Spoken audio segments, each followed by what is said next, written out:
Oke, Assalamualaikum warahmatullahi wabarakatuh. Jumpa lagi di Innovation Learning. Jadi pada video kali ini kami akan membahas logika proposisional, aturan sintaktik, interpretasi, contoh, dan bagaimana cara membuktikan sebuah kalimat merupakan logika proposisional atau bukan.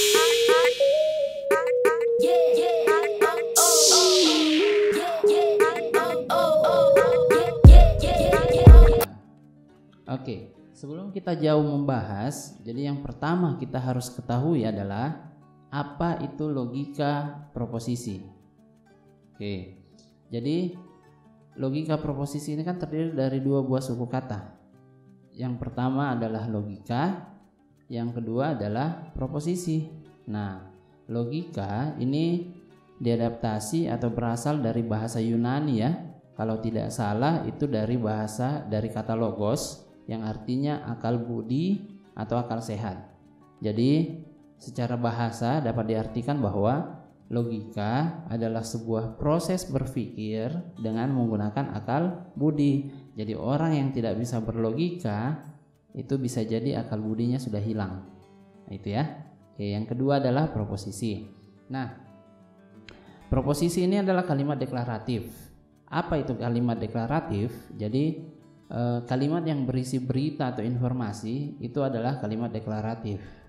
Nah, proposisi itu adalah kalimat deklaratif yang bernilai benar saja atau bernilai salah saja. Tidak bisa sekaligus dia bernilai benar dan juga bernilai salah, gitu ya.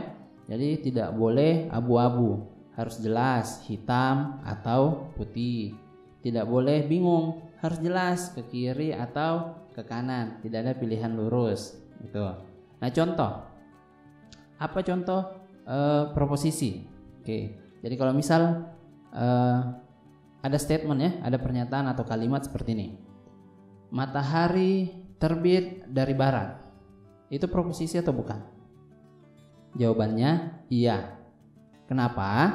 Karena matahari terbit dari arah barat, kita bisa tentukan kalimat itu bernilai benar atau bernilai salah, ya kan?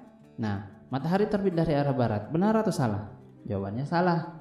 Nah, karena kita bisa menentukan kalimat itu bernilai benar atau bernilai salah, maka kalimat itu merupakan proposisi. Nah, sederhananya seperti itu. Nah, kalau saya punya kalimat, besok kuliah jam berapa? Apakah itu proposisi? Jawabannya bukan. Kenapa? Karena kan tidak berisi berita atau informasi. Dia bukan kalimat deklaratif. Dia adalah kalimat tanya. Oleh karena itu, besok kuliah jam berapa itu bukan merupakan proposisi. Oke, mudah-mudahan sampai di sini bisa dipahami ya. Oke, selanjutnya kita masuk ke proposisi. Nah, proposisi ini jika dihubungkan dengan penghubung, maksud saya proposisi ini sebenarnya dinotasikan menggunakan simbol-simbol ya. Oke, jadi kalimat dalam logika proposisional itu dibentuk dari simbol-simbol. Ada dua. Yang pertama adalah simbol kebenaran, yang kedua adalah simbol proposisional. Oke, yang pertama simbol kebenaran. Simbol kebenaran itu hanya ada dua, true dan false. Jadi sebuah proposisi itu, jadi kalimat true saja dengan huruf italik atau false dengan italik itu sudah merupakan proposisi pasti ya, karena dia merupakan simbol kebenaran. Kadang juga digunakan huruf T biasa, T besar, huruf F besar. Nah, itu kita sudah paham bahwa T besar, F besar dalam logika itu merupakan simbol kebenaran. Artinya secara otomatis dia merupakan sebuah proposisi. Oke, mudah-mudahan paham ya. Selanjutnya yang kedua, simbol proposisional. Nah, simbol proposisional yang didefinisikan itu menggunakan huruf P kapital, Q kapital, R kapital, atau S kapital. Oke, selain dari ini, untuk pembelajaran sekarang, untuk definisi yang kita gunakan itu bukan merupakan proposisi. Jadi kita hanya mendefinisikan P, Q, R, dan S. Nah, terus bagaimana jika kita punya proposisi lebih dari 4? Ya sudah, kita tinggal tambahkan index numbering. Jadi index numbering di masing-masing proposisi ini. P1, P2, kita juga bisa tambah P3, bisa tambah P4, dan seterusnya. Kan jadi banyak. Tujuannya ya untuk membedakan antara proposisi ini dengan proposisi ini. Itu. Jadi selain notasi ini ya tidak digunakan gitu ya. Oke. Nah, itu untuk proposisi. Selanjutnya adalah kalimat. Oke. Nah, kalimat itu juga dinotasikan menggunakan huruf. Nah, huruf yang digunakan bukan lagi huruf kapital atau huruf kecil, tapi menggunakan huruf script. Jadi contoh ini, huruf script ini E, F, G, H. Nah, ketika di soal nanti kita sudah paham, oh ini merupakan notasi dari sebuah kalimat, gitu ya. Jadi kita harus paham dengan benar perbedaan antara proposisi dan kalimat. Oke, saya pindah. Kalimat-kalimat, nah ini yang tadi saya katakan di awal. Jika proposisi-proposisi dihubungkan menggunakan penghubung-penghubung proporsional, maka dia akan menjadi sebuah kalimat gitu. Jadi saya punya P, saya punya Q, gitu ya. Ini dua-duanya adalah proposisi. Saya hubungkan menggunakan salah satu di antara ini, misal pakai OR. Nah, dia akan menjadi sebuah kalimat gitu. Oke. Nah, kata penghubung ada berapa saja yang sering digunakan. Jadi perlu digaris bawahi kata sering digunakan. Yang pertama adalah not. Ini bahasa lainnya not ini disebut sebagai negasi atau lawan ya. Jadi lawannya positif, negatif, lawannya baik, jahat gitu. Oke. Terus yang berikutnya adalah N. N ini sering disebut sebagai konjungsi. Gitu ya. Terus berikutnya adalah OR. Ini disebut sebagai disjungsi. If then, ini yang paling banyak digunakan. Ini disebut implikasi. Oke. If and only if, ini disebut sebagai ekuivalensi. Ya, hurufnya semua I terakhir. If then else, nah ini yang berbeda. Ini disebut bersyarat atau kondisional. Oke.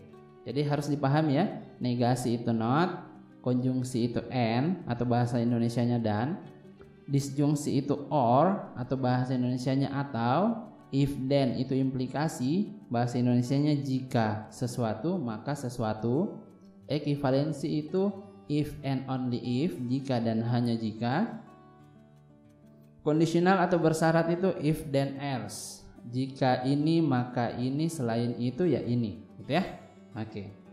Sekarang saya masuk di aturan sintaktik.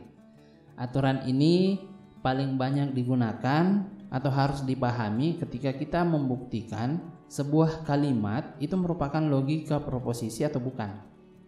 Oke. Aturan yang pertama adalah aturan proposisi. Jadi ini harus diingat baik-baik. Setiap proposisi, ingat ya, setiap proposisi itu hanya ada dua, simbol kebenaran, ya, simbol kebenaran atau simbol proposisi. Nah, hanya itu proposisi. Pasti merupakan kalimat. Oke, paham ya? Setiap simbol kebenaran itu kalimat. Setiap simbol proposisi itu kalimat.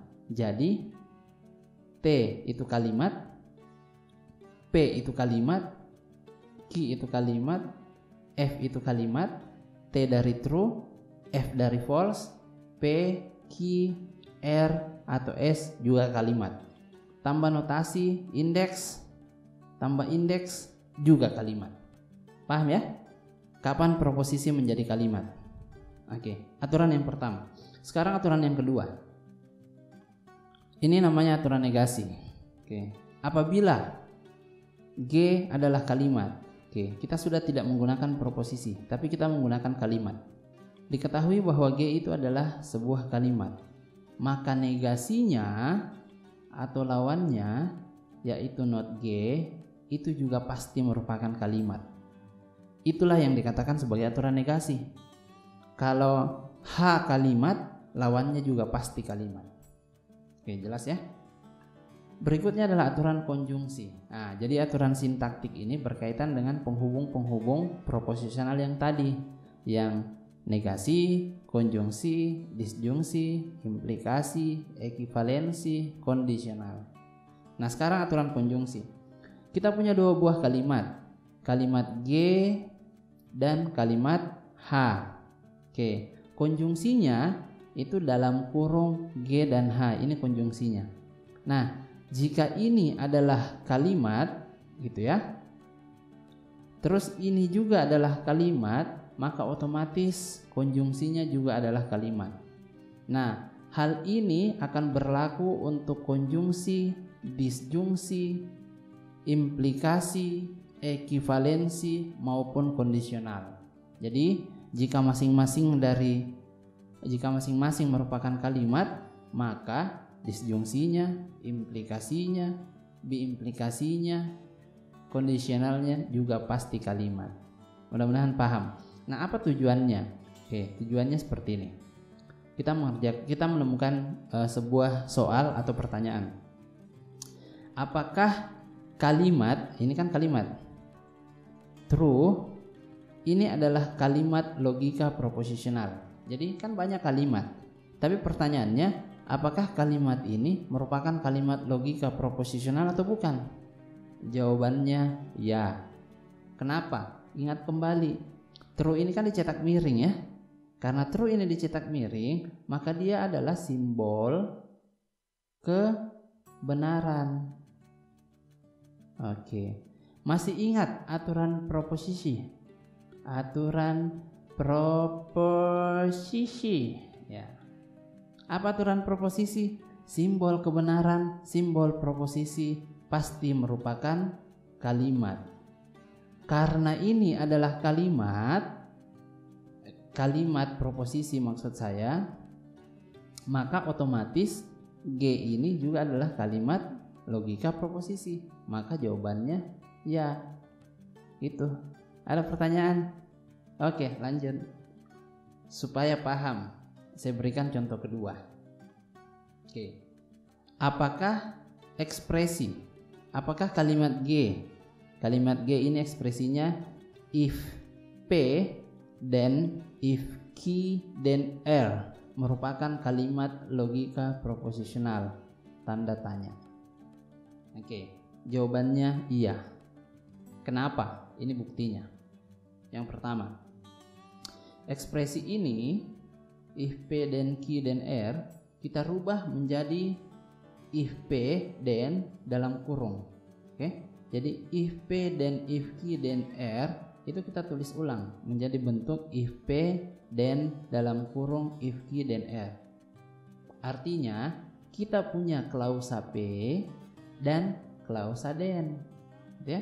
Klausa if yaitu P dan klausa then yaitu if Q dan R.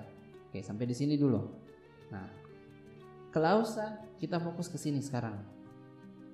Sebentar yang sebelah kanan.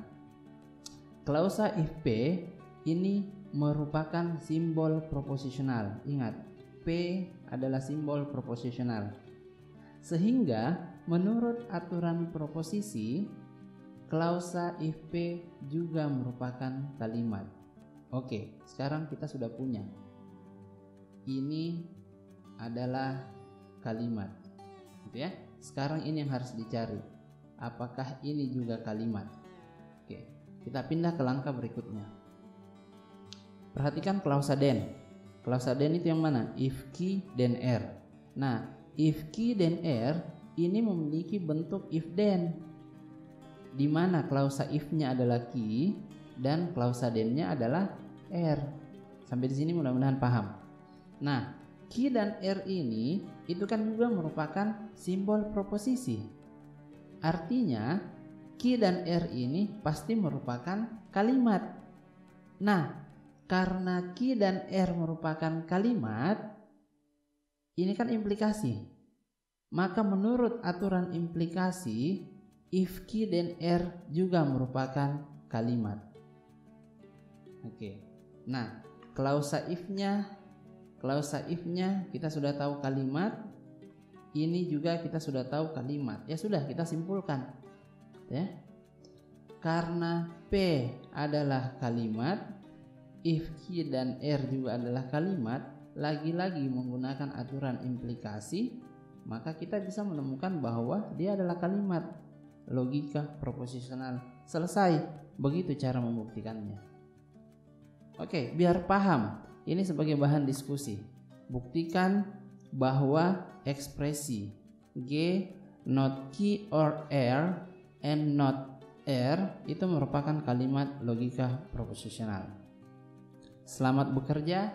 Semoga apa yang dipelajari dapat bermanfaat. Terima kasih. Thank you so much. Billahi taufiq wal hidayah. Assalamualaikum warahmatullahi wabarakatuh. Cut.